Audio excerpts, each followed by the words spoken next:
Hello and welcome to DM But Group Tuition, a place for all the rankers. In our previous 3 videos, we have already gone through full of knowledge and full of questions. लेकिन अभी भी organs of government में कुछ तो बाकी बनता है, तो ये ले रहे हैं हम आज उसका पार्ट नंबर 4 और उसमें जितनी भी बातें ऑर्गन्स ऑफ गवर्नमेंट के बारे में बाकी है वो सारी की सारी देख लेंगे. तकरीबन प्राइम मिनिस्टर के बारे में हमें जानना बाकी है, तो आज की वीडियो में सबसे पहले प्राइम मिनिस्टर के बारे में जानेंगे. उसके बाद चीफ मिनिस्टर और हिज एडमिनिस्ट्रेटिव गवर्नर तो रहेंगे ही रहेंगे, और सबसे बढ़िया और आईएमपी वाला जो अपना क्वेश्चन है वो भी हम आज डिस्कस करने वाले हैं. That is the describe the procedure of impeachment. तो ये सारी चीजें आज के वीडियो में रहेंगी ही रहेंगी. तो चलिए शुरू करते हैं हमारा पार्ट नंबर 4. तो देखिए, सबसे पहला क्वेश्चन आपको क्या आ सकता है. Write a short note on the position and executive powers of prime minister. तो चलिए शुरू करते हैं. The prime minister is the real head of the central government. अगर सेंट्रल गवर्नमेंट की हेड की बात करें तो वो प्राइम मिनिस्टर ही होंगे. The prime minister is the head of the party who has achieved a majority in the general election. He is appointed formally bye the president. वैसे उनको अपॉइंट प्रेसिडेंट करते हैं, लेकिन उनको सबसे पहले लोकसभा में अपनी मेजोरिटी प्रूव करनी होती है. The minister to the cabinet are appointed as per the council of the prime minister. Okay, वैसे देखा जाए तो काउंसिल ऑफ मिनिस्टर्स भी अपॉइंट तो करते अपने प्रेसिडेंट ही है, but with the council of the prime minister only. He distribute the portfolios. Any minister either to be taken left और continued in the cabinet is decided by the prime minister. कौन कौन से minister को कौन कौन से portfolio देने हैं, किस मिनिस्टर को निकालना है, कौन से मिनिस्टर को रिटेन करना है, ये सारी की सारी चीजें अगर कोई डिसाइड करता है तो वो और कोई नहीं, अपने प्राइम मिनिस्टर है. He presides over the meetings of the cabinet, also looks after the functioning of various development of the cabinet. He takes pivotal decisions. अगर देखा जाए तो जितने भी इंपॉर्टेंट टाइप के डिसीजंस होते हैं, those all the decisions lie up to prime minister only because he is rightly called the head. तो obviously we can speak like this कि जितने भी पाइवोटल्स टाइप के डिसीजंस रहते हैं वो सिर्फ और सिर्फ एक ही व्यक्ति डिसाइड कर सकते हैं, और वो है अपने prime minister. The prime minister is the head of the planning commission. अपनी टेक्स्ट बुक में there is a word mention in the textbook that is planning commission, but the planning commission has changed its name to NITI Aayog. तो अपने को planning commission को अब किस तरह से समझना है, we should understand planning commission as NITI Aayog. जब भी कभी दोबारा टेक्स्ट बुक लिखी जाएगी तो प्लानिंग कमीशन की जगह नीति आयोग ही आएगा. तो आप यहां पे प्लानिंग कमीशन के ब्रैकेट में you can even go at like NITI Aayog, no issue with this, which is known as policy commission. It is also known as the policy commission. तो जो प्लानिंग कमीशन रहता है, नीति आयोग रहते हैं, उनके हेड भी कौन होते हैं, प्राइम मिनिस्टर होते हैं. ये एक अच्छा वाला पॉइंट है. you can be asked regarding this point in true or false and even in the MCQ, so just be careful about such things. There are 3 levels of ministers under the prime minister: the cabinet minister, the state ministers and the deputy ministers. Okay, you must remember one thing कि उनके नीचे 3 type के minister रहते ही रहते हैं. सबसे पहले cabinet वाले मिनिस्टर्स, ओके, दूसरे स्टेट मिनिस्टर, और third one is the deputy ministers. He is the sole link between the council of ministers and the president. और president और council of minister के बीच की अगर कोई कड़ी है, कोई ब्रिज है, तो वो सिर्फ और सिर्फ प्राइम मिनिस्टर साहब ही है. He is the sole advisor of the president. जब भी कभी प्रेसिडेंट को कोई दिक्कत आती है, परेशानी आती है, तो ऑब्वियसली उनको काउंसिल करने के लिए, उनको एडवाइस करने के लिए, उनको सपोर्ट करने के लिए सिर्फ और सिर्फ एक ही व्यक्ति वहां पे उपस्थित रहता है, और he is none other than our prime minister. He is the sole spokesman of the government of India and makes announcement of the policy decisions of the government. Okay, वो गवर्नमेंट के स्पोक पर्सन भी वैसे माने जा सकते हैं और जितने भी डिसीजंस उनके द्वारा लिए जाते हैं वो सिर्फ और सिर्फ उन सारे के सारे डिसीजंस की अगर किसी को रिस्पॉन्सिबिलिटी, अल्टीमेटली अगर किसी की रिस्पॉन्सिबिलिटी बनती है तो वो रिस्पॉन्सिबिलिटी बनती है हमारे प्राइम मिनिस्टर साहब की। तो आपको इतना मालूम पड़ ही गया होगा कि उनके पास बहुत सारे एग्जीक्यूटिव पावर्स है, दैट वी कैन से, लेकिन all the powers comes with the great responsibilities. You know that prime minister is you know that it's great power, but you even know that great power comes with great responsibilities. Okay, तो बहुत सारी responsibilities हमारे prime minister साहब के sir पे हमेशा ही रहती है।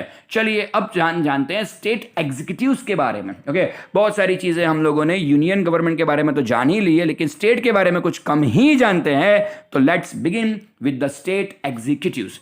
The governor is appointed by the president of India। अब देखो हर एक स्टेट का तकरीबन एक गवर्नर रहते ही है, लेकिन आप जानते हो कि कई बार, मैंने आगे भी बोला है, आगे की वीडियोस में भी मैंने आपको बताया है कि कई बार ऐसा भी होता है कि 2 या 3 स्टेट के एक गवर्नर होते हैं, and that is to be decided by the president itself, because all the governors of the states are appointed by the president himself और हरसेल्फ। ओके, चलिए, the president can appoint a person as the governor of more than one state. अगर president चाहे तो ये 1-2 state के भी एक governor को अपॉइंट कर सकते हैं। मैंने बताया कि ये सारी चीजें किन के पावर में आती है? प्रेसिडेंट के पावर में आती है। Any citizen of India who is 35 years of age और above may be appointed as the governor। ये चीज आप हमेशा याद रखिएगा कि प्रेसिडेंट और गवर्नर इन दोनों के लिए एब्सोल्युटली एज क्राइटेरिया क्या है? 35 years है, president as well as for the governors. Okay, तो उसका उनके लिए एज क्राइटेरिया है 35। अगर आपको लोकसभा का मेंबर होना है तो you must be 25 years of age, और अगर आपको राज्यसभा का मेंबर होना है तो you must be 30 years of age. Okay, तो ये तकरीबन एमसीक्यू की मैटर से आपको याद रखनी ही चाहिए। Okay, he can also be transfer to any other state as the governor. इसको मैंने ग्रीन फॉन्ट में इसीलिए रखा है कि ये चीज ट्रू फॉल्स में आ सकती है। अगर कोई आपको ऐसा पूछे ट्रू और फॉल्स में कि the job of the governor is transferable, तो आप क्या आंसर दोगे? ट्रू है ये। यस, उनकी जो जॉब है वो ट्रांसफरेबल है, वो एक स्टेट से दूसरे स्टेट में उनको ले जाया सकता है। तो या the job of the governor is transferable. The governor is the constitutional and formal head of the state. All executive powers of the state government are vested in him. Okay, ये चीज हमेशा याद रखिएगा कि एक चीज जो आपके क्वेश्चन में आ सकती है, अगर गवर्नर के बारे में अगर आपको कुछ भी पूछा जाए तो पोजीशन ऑफ द गवर्नर और एंड हिज फंक्शंस, कि उनकी पोजीशन क्या है और उनके फंक्शंस क्या हैं। तो सबसे पहली लाइन जो हमें लिखनी है इसमें, तो सबसे पहली लाइन यही आएगी, the governor is the constitutional and formal head of the state. Okay, जिस तरह से प्रेसिडेंट यूनियन के हेड माने जाते हैं, इसी तरह से गवर्नर स्टेट के हेड माने जाते हैं, लेकिन कॉन्स्टिट्यूशन एंड फॉर्मल हेड है वो। All executive powers of the state government are vested in. जितने भी एग्जीक्यूटिव पावर्स है स्टेट गवर्नमेंट के, वो सारे के सारे उनके पास रहते ही हैं। अब गवर्नर फंक्शंस क्या करते हैं? Number 1, he appoints the chief minister who has a clear majority. जिस तरह से प्रेसिडेंट प्राइम मिनिस्टर को अपॉइंट करते हैं विद द क्लियर मेजोरिटी, तो इसी तरह से चीफ मिनिस्टर को अगर किसी के पास, किसी पार्टी के पास फुल मेजोरिटी है, तो ऑब्वियसली चीफ मिनिस्टर को भी अपॉइंट कौन करेंगे? गवर्नर करेंगे। जो काम प्रेसिडेंट यूनियन लेवल पे करते हैं वही काम गवर्नर्स स्टेट लेवल पे करते हैं। He also appoints other members of the council of the ministers of on the advice of the chief minister. Same line. Okay, जहां पे गवर्नर ही की जगह पर प्रेसिडेंट ले लीजिए और चीफ मिनिस्टर की जगह प्राइम मिनिस्टर ले लीजिए, तो पूरा का पूरा प्रेसिडेंट का फंक्शनिंग हो जाएगा। जो काम प्रेसिडेंट करते हैं वही काम तकरीबन गवर्नर भी करते हैं, तो वो भी अदर काउंसिल ऑफ मिनिस्टर्स को अपॉइंट कर पाएंगे, लेकिन with the council of the chief minister only.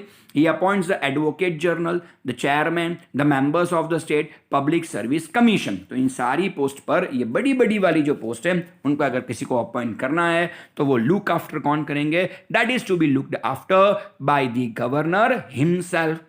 he is consulted by the president of India for the appointment of the judges of the high court. Okay, आप जानते हो कि high court की जज की अपॉइंटमेंट करते कौन है? प्रेसिडेंट करते हैं. ओके, लेकिन जब प्रेसिडेंट करना चाहे तो with the consultation of governor only, उनको गवर्नर का कंसल्टेशन लेना पड़ता है, because that is the matter related to state. और कोई भी चीज अगर स्टेट से रिलेटेड है तो obviously you must be knowing कि governor must be consulted. He summons and prorogues the session of the state legislature. Okay, वो समन भी कर सकते हैं, prorogues the session of state legislative भी कर सकते हैं. तकरीबन सारे के सारे पावर प्रेसिडेंट जितने जैसे ही है, बस प्रेसिडेंट की जगह गवर्नर लिख दो और यूनियन की जगह स्टेट लिख दो.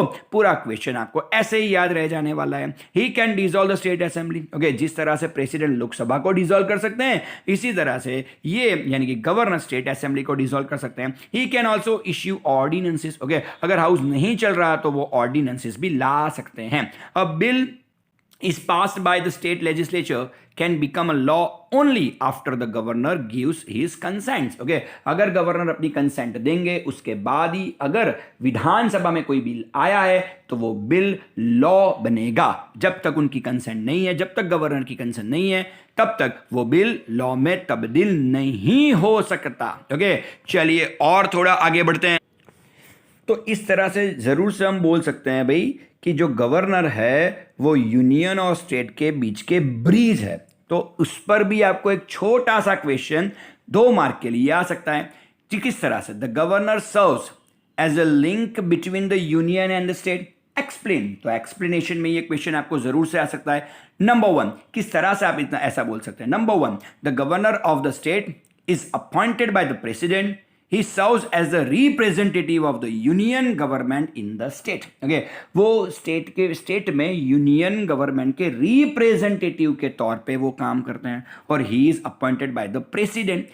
Number 2, he keeps the president informed about the state of affairs in his state in his periodical reports. Okay, वो जितने भी स्टेट में जो कोई भी काम चल रहा हो या जिस तरह की एक्टिविटीज हो रही हो, वो सारी की सारी चीजों का रिपोर्ट वो किसे करेंगे? वो सारी की सारी चीजों का रिपोर्ट वो प्रेसिडेंट को करेंगे. He reports the breakdown of the constitutional machinery in the state and recommends the imposition of the president's rule. Okay, कई बार क्या होता है कि बहुत सारे ब्रेकडाउन स्टेट में चलते रहते हैं. ओके, रिगार्डिंग द कॉन्स्टिट्यूशन, अगर कोई स्टेट में रिगार्डिंग द कॉन्स्टिट्यूशन किसी टाइप का ब्रेकडाउन चल रहा है या कॉन्स्टिट्यूशनल मशीनरीज का मिसयूज हो रहा है तो डेफिनेटली ये चीज का रिपोर्ट वो किसे करेंगे? प्रेसिडेंट को करेंगे. और अगर उनको ऐसा लगेगा कि यहां पे एब्सोल्युटली लाने की जरूरत है प्रेसिडेंट रूल, तो वो प्रेसिडेंट रूल का प्रेसिडेंट को रिकमेंडेशन भी कर सकते हैं. He looks after administration of the state when it is under the presidents rule. अगर किसी स्टेट में प्रेसिडेंट रूल आता है तो उस टाइम पे उस स्टेट का पूरा एडमिनिस्ट्रेशन कौन देखता है? तो सिर्फ और सिर्फ गवर्नर देखते हैं. Thus the governor serves as a link between the union and the state. Okay, तो इस तरह से हम बोल सकते हैं कि जो गवर्नर है वो एक लिंक है यूनियन और स्टेट के बीच की. ओके, जोड़ती कड़ी जिसे बोलते हैं वो. ओके, चलिए अब गवर्नर के बारे में अगर देख लिया है तो देख लेते हैं द चीफ मिनिस्टर और द काउंसिल ऑफ मिनिस्टर्स के राइट्स के बारे में भी. ओके, चलिए the chief minister is appointed by the governor. अगर मैंने ग्रीन फॉन्ट में दिखाया है तो इतना याद रखिएगा कि ये सारी चीजें एमसीक्यू की बढ़िया वाली मैटर हैं. ओके, चलिए तो चीफ मिनिस्टर को अपॉइंट कौन करता है? गवर्नर करते हैं. ओके, लगभग तकरीबन आपको ये मालूम ही था. चीफ मेंबर्स या other members of the council ministers are also appointed by the governor. या even we know this well. Okay, ministry, there are 4 types of ministers. Number 1, cabinet ministers. Number 2, state level ministers. Number 3, deputy level ministers. Number 4, parliamentary secretary. Okay, तो वैसे देखा जाए तो there are 4 types of ministers. ये चीज आपको 1 marker में आ सकती है. They are cabinet, state, deputy and parliamentary secretary. तो ये याद रखिएगा, ये अच्छी वाली मैटर थी. ओके, 1 मार्क के लिए ये बढ़िया सा क्वेश्चन है. ओके, तो याद रखिएगा. चलिए एक और क्वेश्चन भी देख लेते हैं. Amicable relations between the political executive and the administrative executive is pre requisite for the smooth working of the government. अगर आप गवर्नमेंट का स्मूथ वर्किंग चाहते हो, अगर आप सोचते हो कि स्टेट और यूनियन कोऑर्डिनेशन से काम करे, अगर स्टेट में या यूनियन में बढ़िया से अपना काम चलता रहे, तो उसके लिए क्या चाहिए? तो उसके लिए एग्जीक्यूटिव और एडमिनिस्ट्रेटिव एग्जीक्यूटिव है उनका प्री रेक्विसाइट चाहिए, जिसकी वजह से वर्किंग ऑफ गवर्नमेंट स्मूथ हो सके। ओके, पहले से ही जान लेना चाहिए कि भाई एग्जीक्यूटिव्स कौन से लॉ करने वाले हैं, और एग्जीक्यूटिव्स को भी जान लेना चाहिए कि एडमिनिस्ट्रेटिव एग्जीक्यूटिव जितने भी है वो ये सारे लॉ इंप्लीमेंट करवाने के लिए काबिल है या नहीं है। बस यही चीज को हमें मेंशन करनी है एब्सोल्युटली अपने आंसर के अंदर। तो चलिए शुरू करते हैं। The council of ministers headed by the prime minister is the political executive, whereas the senior civil servants is the administrative executives. Okay, अब पहली चीज आप इतना समझ लीजिए कि prime minister is the head of the council of ministers, you know that well. Okay, तो council of ministers ले लीजिए, प्राइम मिनिस्टर ले लीजिए, ये सारे के सारे किस में आते हैं? एग्जीक्यूटिव्स में आते हैं। ओके, और जितने भी हमारे सिविल सर्वेंट्स हैं, सीनियर सिविल सर्वेंट्स यानी IAS, IPS, IFS, okay right, बहुत सारे ऐसे रहते हैं। तो जितने भी हमारे सिविल सर्वेंट्स हैं वो क्या करवाते हैं? तो जो भी लॉ होता है उसका इंप्लीमेंट करवाते हैं, तो they are known as the administrative executive. तो सबसे पहले तो आपको यह बताना चाहिए कि एग्जीक्यूटिव किसे बोलेंगे, एडमिनिस्ट्रेटिव एग्जीक्यूटिव हम किसे बोलेंगे, राइट। चलिए नंबर 2 पे चलते हैं। The policies are decided by the political executive and these are implemented by the administrative machinery. Okay, अब पॉलिसी एक बार अगर बन जाती है,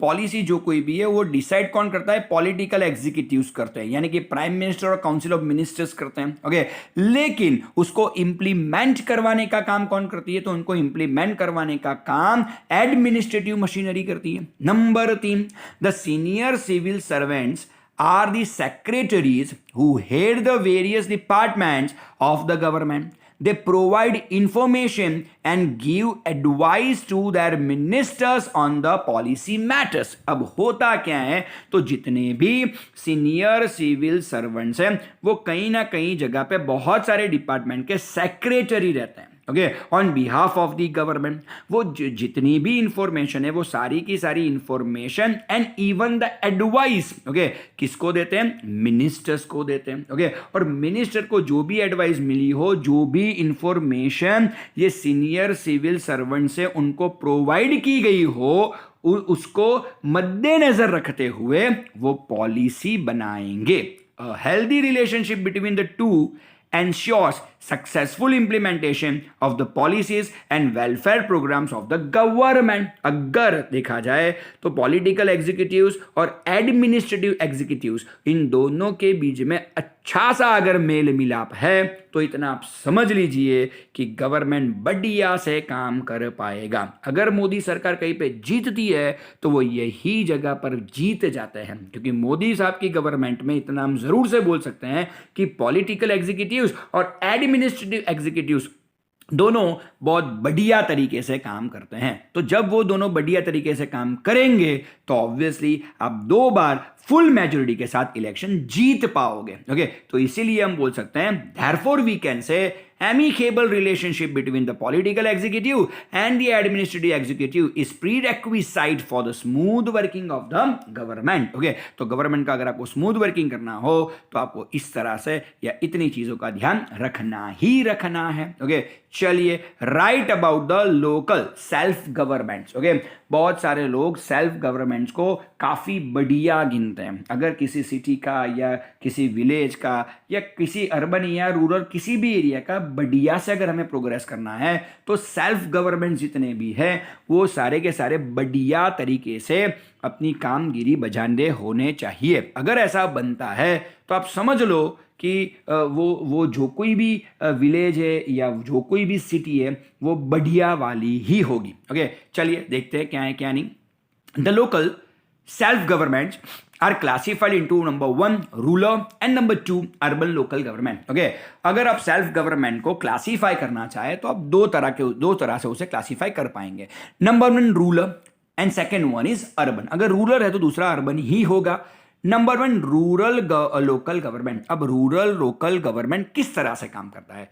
3 टायर पंचायती राज, वहां पे क्या चलता है, पंचायती राज चलता है। लेकिन पंचायती राज आप लोग पूरी चीज नहीं जानते, it is three tiered, it is three layered that we can say. तो वहां पंचायती राज है लेकिन इट्स थ्री टायर्ड और we can say three layered. Okay, is the present local government in Gujarat, these three tiers are, और वो तीन layers कौन कौन से हैं। Number 1, Gram Panchayat at the village level, अगर छोटा सा गांव है तो वहां पे ग्राम पंचायत होगी।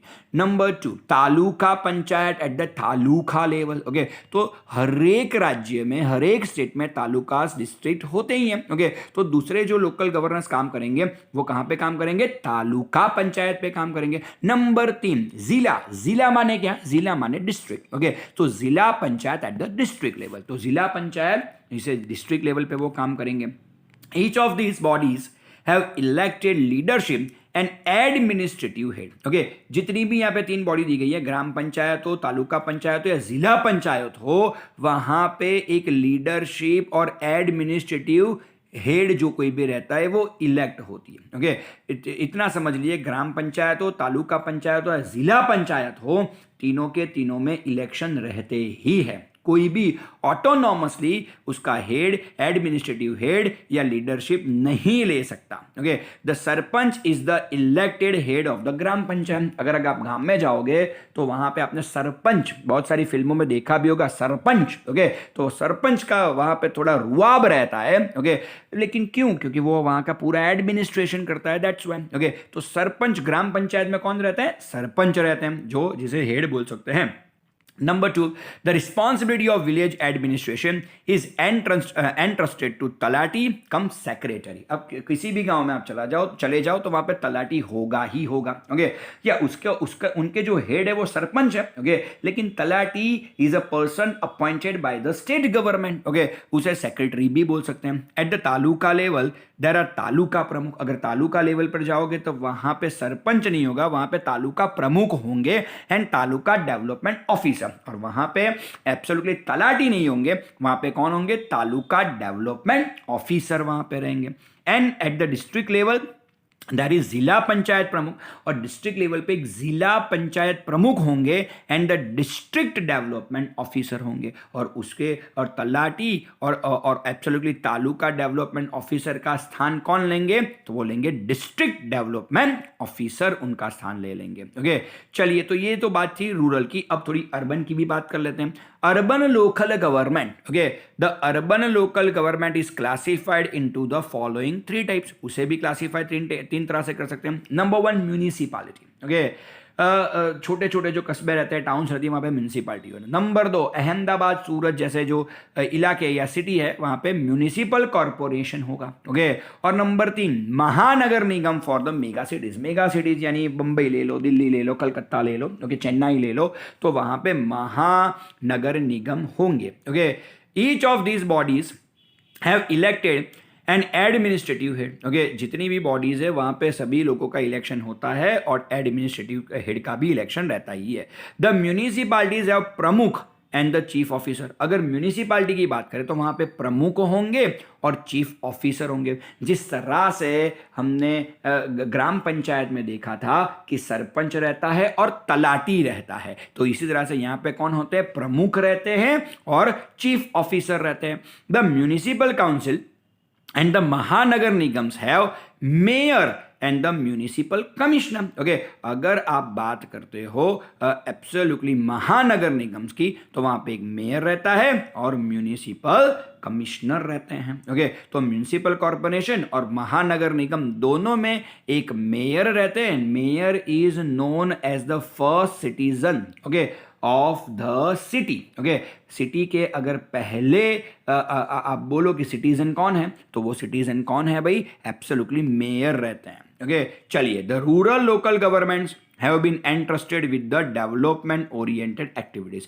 जितने भी रूरल हैं वो लोग थोड़े पिछड़े हुए होते हैं, यू जानते हो आप उनको आप अर्बन क्यों नहीं बोल सकते, क्योंकि वो थोड़े विकास में पीछे छूट गए हैं। तो उनका सबसे ज्यादा फोकस किस पे रहता है, उनका सबसे ज्यादा फोकस डेवलपमेंट ओरिएंटेड एक्टिविटीज पे रहता है। The function of the urban local governments are classified into obligatory and the optional function. Okay, लेकिन अर्बन लोकल्स में क्या होता है? ओके, उनको एक ऑब्लिगेटरी माने जिन जिन चीज़ों को आप वो लोग आपको प्रोवाइड करते हैं उन सारी चीज़ों के लिए वो आपसे टैक्स भी लेते हैं, राइट। और ऑप्शनल फंक्शन, और ऐसे बहुत सारे फंक्शन हैं जो ऑप्शनल रहते हैं। जैसे कि यहाँ पे रिवर फ्रंट बनाया, तो रिवर फ्रंट बनाने की कोई ज़रूरत नहीं थी। ओके, तो यहाँ म्यूनसिपल कॉरपोरेशन ने अपनी ओर से ये सारी चीज़ें आपको डेवलप करके दी है, right. So those are thing the optional function. आप जानते हो ऑप्शनल फंक्शन में ही गिना जाएगा क्योंकि रिवर फ्रंट पे जाने के लिए कोई टिकट नहीं है।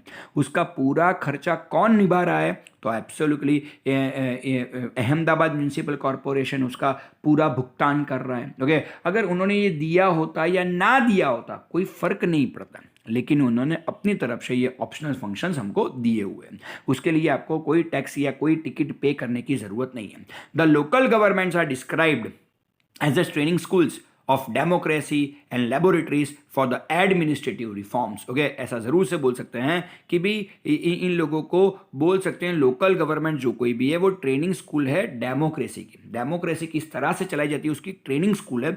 और ऐसे भी बोल जाते हैं कि एडमिनिस्ट्रेटिव रिफॉर्म्स अगर लाने हो तो वो सबसे छोटे लेवल पे लाना पड़ता है। ओके, तो ग्राम पंचायत लेवल ले लीजिए, म्यूनसिपालिटी ले लीजिए, म्यूनसिपल कॉरपोरेशन ले लीजिए, महानगर निगम ले लीजिए, ओके, तालुका पंचायत ले लीजिए। तो इन सारी जगहों पे अगर आपको कुछ ना कोई एक्सपेरिमेंट करना हो तो छोटी जगह से एक्सपेरिमेंट करना चाहिए। अगर वहां पे एक्सपेरिमेंट सक्सेसफुल है तो आगे जाके बड़ी जगह पे आप एक्सपेरिमेंट कर सकते हो, राइट। ओके, पूरे स्टेट लेवल पे कर सकते हो या उसके बाद में पूरे यूनियन लेवल पे कर सकते हो। ओके, तो इसीलिए उसे बोला जाता है laboratories for the administrative reforms. Okay, सबसे आईएमपी वाला क्वेश्चन, बिल्कुल थकना नहीं है क्योंकि ये तो 2 या 3 मार्क के लिए आपकी एग्जाम में है ही है। चलिए, डिस्क्राइब द इम्पीचमेंट प्रोसीजर और how and for what reason can the president be removed from his office. Okay, चलिए देखते हैं। Number 1, the constitution lays down the impeachment procedure for the removal of the president of India. Okay, अगर आपको impeachment करना है president का तो yes you can do that। ऐसा right, ऐसा हक हमें constitution में दिया गया है। The president can be impeached by parliament for violation of the constitution or any act of treason। Okay, treason माने गद्दारी करना या देश को वॉर में झोंक देना या वॉर में गद्दारी करना, बहुत सारी चीजें रहती है ये। Okay, it's called treason. Okay, तो अगर ट्रीसन का कोई एक्यूजन होता है या कोई कॉन्स्टिट्यूशनल वायोलेशन होता है तो आप उनका इम्पीचमेंट कर सकते हो। The impeachment motion can be moved in either house and passed by 2/3 majority, whereas the changes against the presidents are finalized। Okay, अब जो भी चार्जेस उनके खिलाफ किए गए अगर वो फाइनलाइज होता है तो पार्लियामेंट में 2/3 मेजोरिटी के साथ आप इम्पीचमेंट ला सकते हो, यानी उनको रिमूव कर सकते हो। 2/3 की मेजोरिटी पार्लियामेंट में चाहिए ही चाहिए। Okay, the other house conducts the inquiry of the charges. Okay, और जो दूसरा हाउस है वो क्या करेगा? वो पूरी की पूरी इंक्वायरी करेगा। एक हाउस इंक्वायरी करेगा, दूसरा हाउस वोटिंग करेगा। ओके, तो बिल्कुल पारदर्शिता इसमें रखी जाती है। ओके, द प्रेसिडेंट और his attorney is given the opportunity to refute the charges. Refute माने डिनाई। ओके, अगर प्रेसिडेंट या अटर्नी जनरल ऐसा चाहे तो वो अपने खिलाफ जितने भी चार्जेस आए हैं उनको डिनाई कर सकते हैं। At the end if the house finds the president guilty of charges passes the impeachment motion by 2/3 majority। Okay, अगर लास्ट में हाउस को ऐसा लगता है कि प्रेसिडेंट इज गिल्टी तो वो पास कर सकते हैं impeachment motion, but only with the majority of 2/3। And this last one, thereafter the president is removed from his office. और उसके बाद प्रेसिडेंट साहब को उनकी अपनी ऑफिस से रिमूव किया जाएगा। So that was all about the impeachment. 2 mark के लिए आपके लिए बढ़िया सा क्वेश्चन है दैट यू शुड रिमेंबर। सबसे लास्ट वाले क्वेश्चन पे बढ़ते हैं। Okay, the local governments are training schools of democracy and laboratory for administrative reforms. हमने जान ही लिया है कि वो चीज़ क्या है आगे, लेकिन फिर भी अगर इसका कोई अलग से क्वेश्चन आया तो कुछ इस तरह से आप उसका आंसर लिख पाओगे। ओके, चलिए। द लोकल यानी कि self government function according to the democratic ideas of government of the people, by the people and for the people. Okay, सबसे पहले एक डेमोक्रेटिक आइडियल है अपना। कौन सा आइडियल है? Okay, government is of the people, by the people and for the people. Okay, number 2, people learn to manage their problems by participating in local institutions like gram panchayat. Okay, बहुत सारे छोटे बड़े जो किस्से रहते हैं वो ग्राम पंचायत में अगर आप पार्टिसिपेट करोगे तो आपको मालूम पड़ जाएगा कि ऐसे छोटे बड़े किस्सों को किस तरह से या छोटे बड़े प्रॉब्लम्स को किस तरह से सुलझाया जाता है. दे gain training and experience in leadership. Okay, oh absolutely they gain training and experience in leadership. तो ग्राम पंचायत बड़ा बड़ा छोटा इलाका रहता है, लेकिन वहाँ से भी आप एक ट्रेनिंग इंस्टीट्यूट या एक्सपीरियंस ऑफ लीडरशिप ले सकते हैं.